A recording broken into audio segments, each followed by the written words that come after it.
आए तो जुमे के दिन सर पर टोपी रख कर आ गए, बाकी दिन में सजदों का इनकार किए हुए आराम से बैठे रहते हैं। नहमदुहु व नुसल्ली अला रसूलिहिल करीम, अम्मा बाद। क़ाल नबी सल्लल्लाहु अलैहि वसल्लम अस्सलातु मिराजुल मोमिनीन औ कमा क़ाला अलैहिस्सलातु वस्सलाम। आज की इस महफिल में मैं नमाज के उन्वान पर कुछ अर्ज़ करूँगी। अल्लाह ताला से दुआ करें मुझे ठीक ठीक कहने की और आप सबको उस पर अमल करने की तौफीक अता फरमाएं। आमीन सुम्मा आमीन। नबी करीम सल्लल्लाहु अलैहि वसल्लम ने इरशाद फरमाया, नमाज मोमिन की मेराज है। जो बंदा ये चाहता है कि मैं अल्लाह ताला से बातें करूं, अल्लाह से मुलाकात करूं, अल्लाह से हम कलाम हूं, तो उसको चाहिए कि वो ज़्यादा से ज़्यादा सजदा करें। कुफ्र और इस्लाम के दरमियान फ़र्क करने वाली चीज़ एक नमाज है, और जो इंसान नमाज नहीं पढ़ता उसका हश्र क़यामत के दिन बड़े बड़े काफिरों के साथ होगा। गुनहगार मुसलमानों की सफ़ में खड़ा होने की उसको इजाज़त नहीं दी जाएगी, वो बड़े बड़े काफिरों के साथ खड़ा होगा। यहाँ पर नबी करीम सल्लल्लाहु अलैहि वसल्लम को हुक्म दिया जा रहा है कि अपने घर वालों को नमाज पढ़ने की ताकीद करो और तुम खुद भी नमाज पढ़ो।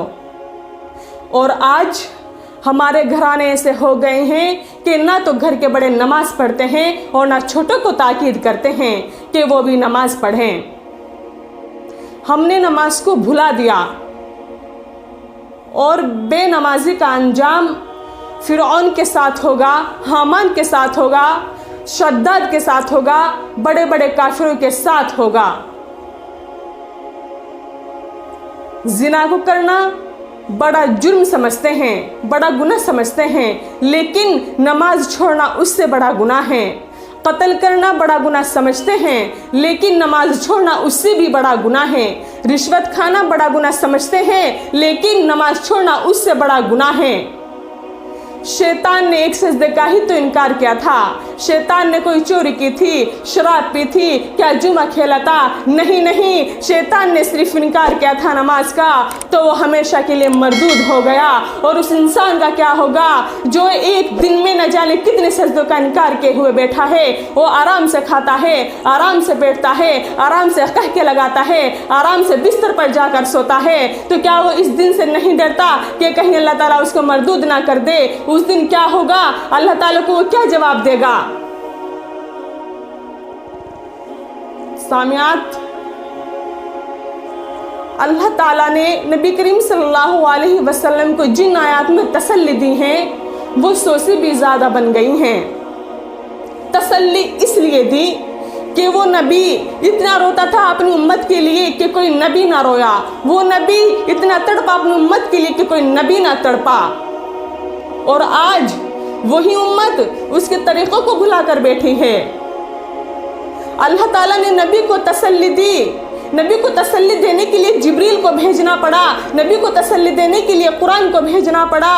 और अल्लाह फरमाते हैं, ए मेरे महबूब इतना गम न कर, इतना गम न कर, क्यों रोते हो आप इतने, क्यों रोते हो आप इतने? इस उम्मत के लिए, इस उम्मत के खातिर, इसके बावजूद वो उम्मत उनकी नाफरमानी करती है, उनके हुक्मों के साथ बगावत करती है। तो क्या होगा कल हमारा जब अल्लाह ताला के सामने खड़े किए जाएंगे? ना मर्द को होशे, ना औरत को होशे, ना बूढ़े को होशे, ना जवान को होशे, और काम में तो ऐसे मस्त होते हैं कि वो बेहोश हो जाते हैं। और जब अल्लाह ताला उनको बुलाते हैं तो वो गाफिल हो जाते हैं, मस्जिदों की तरफ नहीं जाते, आते हैं तो सिर्फ 8वें दिन आते हैं, सर पर टोपी लगा के आते हैं। इतना मजमा क्यों आता है? बाकी दिन ये लोग क्यों नहीं आते? आज के दिन ही इतने लोग क्यों आते हैं? सिर्फ 8वें दिन ही इतने लोग क्यों आते हैं? क्या 8वें दिन ही अल्लाह ताला का दिया हुआ खाना खाते हैं? क्या 8वें दिन ही ये पानी पीते हैं? क्या ये 8वें दिन धरती पर नहीं रहते? क्या 8वें दिन ही ये रोशनी से फ़ायदा उठाते हैं? क्या 8वें दिन ही ये तारों से झिलमिलाट से फ़ायदा उठाते हैं? क्या 8वें दिन ही ये सोते हैं? क्या 8वें दिन ही ये खाते हैं? जो 8वें दिन ये नमाज पढ़ने के लिए आते हैं, बाकी दिन कहाँ चले जाते हैं? ये क्यों नहीं आते हैं? अगर सवाल किया जाए तो फिर क्या जवाब दोगे कि अगर आए तो जुमे के दिन सर पर टोपी रख कर आ गए, बाकी दिन में सजदों का इनकार किए हुए आराम से बैठे रहते हैं। मेरे अजीज माँ और बहनों, सोचने का मकाम है। जितना कुरान उम्मत को सुनाया गया इतना कुरान किसी को नहीं सुनाया गया। अगर सरसर को सुनाया जाता तो वो सबा बन जाती, पत्थरों को सुनाया जाता तो वो मोम बन जाते, मौजों को सुनाया जाता तो वो अपनी तुग़यानी रोक देती। लेकिन पता नहीं कैसे दिल हो गए, सख्त दिल हो गए, कैसे दिल लिए फिरते हैं अपने सीने में, जो समझने को बिल्कुल करीब नहीं होते।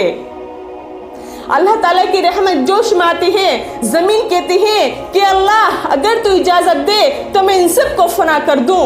फरिश्ते कहते हैं कि अल्लाह अगर तू हुक्म दे तो हम सब इनको हलाक कर दें। समुंदर कहता है ए अल्लाह अगर तू मुझे हुक्म दे तो मैं चढ़कर इनके ऊपर आ जाऊं, मगर नहीं, अल्लाह फिर भी गफूर रहीम और मेहरबान है। क्यों नहीं हम समझते? क्यों नहीं हम नमाज पढ़ते? क्यों हम ऐसे गाफिल हो गए हैं? अल्लाह ताला फरमाते हैं कि जो बंदा नमाज पढ़ता है उसको मैं बहुत ज़्यादा पसंद करता हूँ, वो मेरे बहुत ज़्यादा करीब होता है। तो रसूल पाक सल्लल्लाहु अलैहि वसल्लम ने बार बार हमें यही ताकीद फरमाई, लेकिन हमने उसको भुला दिया। हम बिल्कुल गाफिल हो चुके हैं नमाज की तरफ से। हम नमाज पढ़ने को करीबी नहीं होते। नमाजी होंगे उनका अंजाम ये होगा, जब बेनमाजी को कब्र में उतारा जाएगा तो उसको जो 3 सजाएं मिलेंगी वो बहुत ज़्यादा सख्त होगी। पहली सजा तो उसकी ये होगी कि उसकी कब्र को उस पर तंग कर दिया जाएगा, इतना तंग कर दिया जाएगा कि दाएं पसलियां बाएं पसलियां में इस तरह घुस जाएगी, इस तरह से एक दूसरे के अंदर वो घुस जाएंगी, इतना तंग कर दिया जाएगा। और जो दूसरी सजा होगी वो ये होगी कि उसकी कब्र में आग को भर दिया जाएगा, वो रात दिन उसके शोलों में जलता रहेगा। और जो तीसरी सजा होगी, तीसरी सजा बहुत खौफनाक होगी, बहुत ज़्यादा डरावनी होगी। वो ये होगी उसके कब्र में गंजा सांप को मुसल्लत कर दिया जाएगा, वो उसको हर वक्त खाता रहेगा और उस सांप की आंखों में आग होगी और उसके नाखून इतने लंबे होंगे कि अगर एक शख्स पूरा दिन उन पर चलता रहे तो वो फिर भी उसकी लंबाई को ना पूरी कर सके।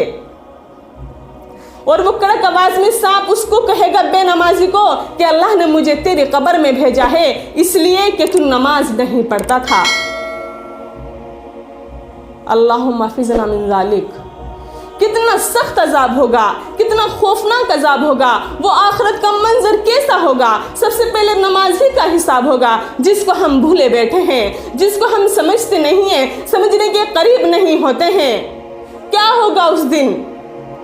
मेरी अजीज माँ और बहनों, अब भी मौका है सुधरने का, संवरने का। अब भी हम अल्लाह ताला से सच्चे दिल के साथ तौबा करें और नमाज को कायम करें, नमाजों की पाबंदी करें।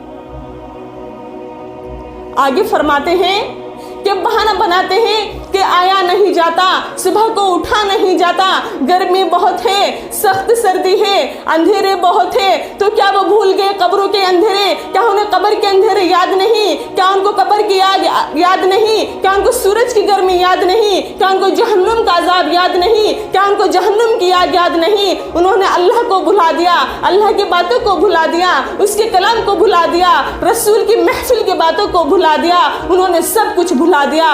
वो तो बहुत ज्यादा सख्त हो गए हैं, पता ही नहीं उनका ज़मीर कैसा है, उनके सीनों में कैसे दिल हैं। अशद्दु क़स्वतन मिनल हिजारा, पत्थर भी ऐसे होते हैं जो कि अल्लाह ताला के डर से, खौफ से लरज़ जाते हैं, कांप जाते हैं, लेकिन ये तो समझने के करीबी नहीं होते। पत्थरों से भी ज्यादा उनके दिल सख्त हो चुके हैं, बिल्कुल ही नहीं समझते। बेनमाजी का हश्र बड़े बड़े फिरौन के साथ होगा, काफिरों के साथ होगा, शद्दाद के साथ होगा और उबय बिन खल्फ के साथ होगा। तो क्या हम ये पसंद करते हैं कि हमारा हश्र ऐसे लोगों के साथ हो? नहीं नहीं, हरगिज नहीं। تو ہم سچے دل کے ساتھ اللہ سے توبہ کریں، اپنی نمازوں کی پابندی کریں، گھر میں بڑوں کو بھی چھوٹوں کو بھی نماز پڑھنے کی تلقین کریں، اپنے بچوں کو بھی نماز پڑھنے کا شوق و ذوق پیدا کرائیں۔ یہیں پر میں اپنی تقریر کا اختتام کرتی ہوں۔ وآخر دعوانا ان الحمد للہ رب العالمین۔